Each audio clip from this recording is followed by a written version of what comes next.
Three takeaways from Atlanta United's 3-0 loss to the Philadelphia Union at Subaru Park in Chester, Pennsylvania. We'll keep it short and sweet tonight. We won't do a match reaction show tomorrow night, Sunday night, due to Easter, but we'll do that Monday after MLS Monday. So, just a quick housekeeping note in case you missed it during the pre-match show earlier. Keep it short and sweet. I mean, not not much to say about this one. You just flush it in the toilet. Takeaway number one, just the overall effort. Atlanta United could ill afford to lay an egg, no pun intended, on the road this evening at Subaru Park, considering just a tough homestand at Mercedes-Benz Stadium, and that's exactly what they did. Just a poor effort, really, from the opening whistle. Atlanta United just disjointed. I wrote about this, but Atlanta United just disjointed, disorganized, poor touches, failed clearances, multiple failed clearances on the Quinn Sullivan goal, just symptomatic of what happened with this team the entire night.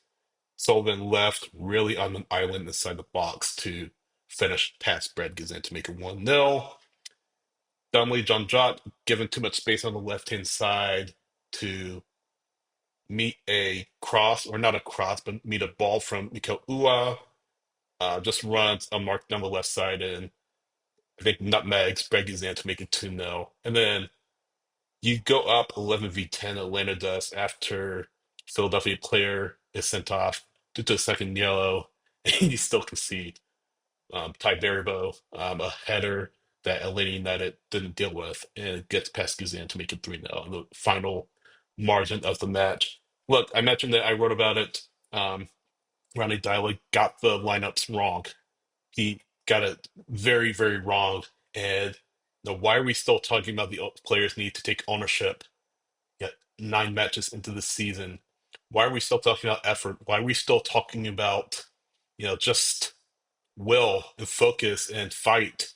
Noah Cobb had a really poignant comment about, need to die for the team. Obviously not literally, but other players need to match that. And it's a shame that we're not seeing that from this team at this point. Hopefully, it's a wake up call, but we'll see. By the way, Lottie Lot, second yellow, or I'm sorry, fifth yellow card for the season. He is out next week against Orlando City. Takeaway number two: why does Saba need to not start? Dyla said it was to help the team from a technical standpoint. Sort of paraphrasing his full answer here, but he Saba's a player that you don't need to question his effort. You don't need to question whether or not he cares. And I wrote about this again. I can't think of a match where, you know, good or bad, you can come away um, thinking that Saba didn't put forth an effort. I mean, you can't experiment. You can't experiment. Just put square pegs into round holes. We saw that with Jay Fortune starting on the left hand side. I didn't think he played poorly, but left wing is not Jay Fortune's spot. Why does Shande Silva not get the start on the left? Why does Edwin Mascara not get the start on the left? So I don't understand what that decision was. Didn't really get a chance to ask a follow up to Dyla after you talked about, hey, this is why I did it, but why not keep Saba on the left hand side? Why not play Mascara on the right? Mascara could play either wing. Silva, to some extent, I think, could play either wing as well. Very questionable tactical decision from Dyla. I think he got it all wrong. Ultimately, the players need to take ownership because they were very poor this evening. But Dylan, from his standpoint, needs to take ownership of poor tactical decisions and poor personnel decisions because he got it terribly wrong. It's not the reason they lost, but it's a reason that they lost. Takeaway number three, sort of a rehash of takeaway number one, is overall effort. And I tweeted this out on the Scarves and Spikes X account, but I'll play what Noah Cobb said, or a portion of what he said during his press or media availability, and then come back to talk about it just a little bit. I think everyone on the team has a fighting mentality. We have a lot of players with a lot of experience that have played in big games for big clubs and tough environments.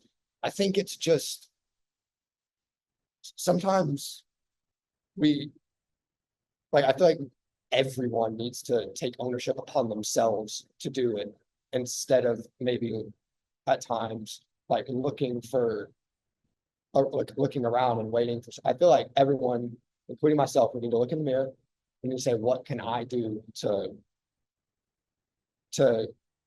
start that initiative, you know? I feel like tonight also was more of like we had the ball a lot. But we just didn't quite create enough. In other games, we've dominated and we couldn't quite get the results. So it's a little bit of a different problem, I would say. And but I think like I said, that certain things have to be there all the time. And I think that just the grit and the willingness to die for your team. First things first, great to hear Noah talk about that. Great to hear him stepping up and taking ownership, saying, hey, guys, including me, need to raise our level of play and raise our effort. This is, to me, and a lot of people agree, a future captain in the making. Noah's young. Noah's not even 20 years old. But just to hear him talk, just to hear and see how he carries himself in the locker room, we saw it and rooted in the stripes. Just how he carries himself, how he's not afraid to speak up. Last year, Pineda was talking about Cobb's ownership, his leadership. He's just talking about how leaders, there's no age when it comes to leadership. And this is great to see Noah Cobb stepping into that more and more and challenging his teammates and challenging himself. I need to be better. I need to care. I need to play for this jersey. Question is, why aren't other players doing that? There are silent leaders and there are leaders out loud, and Noah is starting to become one of those leaders that lead out loud. And that's great to see again, even with him being a young player. Where is that among the team? Why are players, older players, players on much more lucrative contracts, not performing the way they're supposed to be performing? Why are they not playing for the badge? Why are they not coming out with their hair on fire, wanting to win matches for this team? Why are they, I hate to say it, walking around with a sense of entitlement, thinking just because they're Atlanta United, they'll win games on that alone? And that's been the case for numerous years for this team.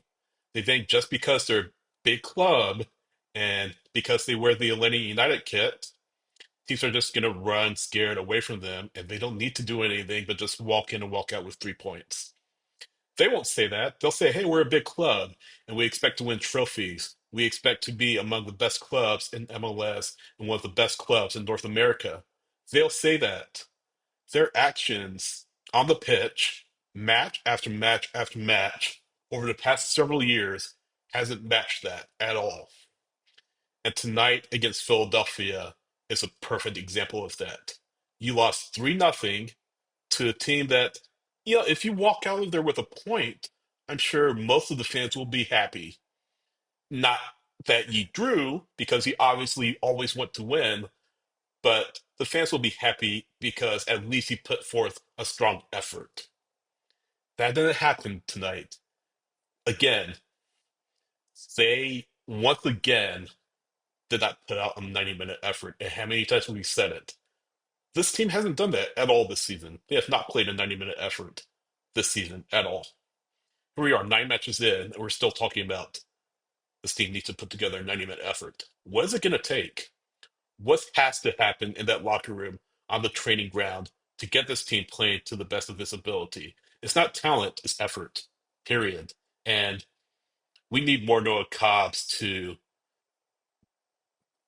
I don't know. We need more Noah Cobbs. We need more of that mentality and that mindset on the pitch. Until we get that, this team is just going to continue to struggle. See you next time.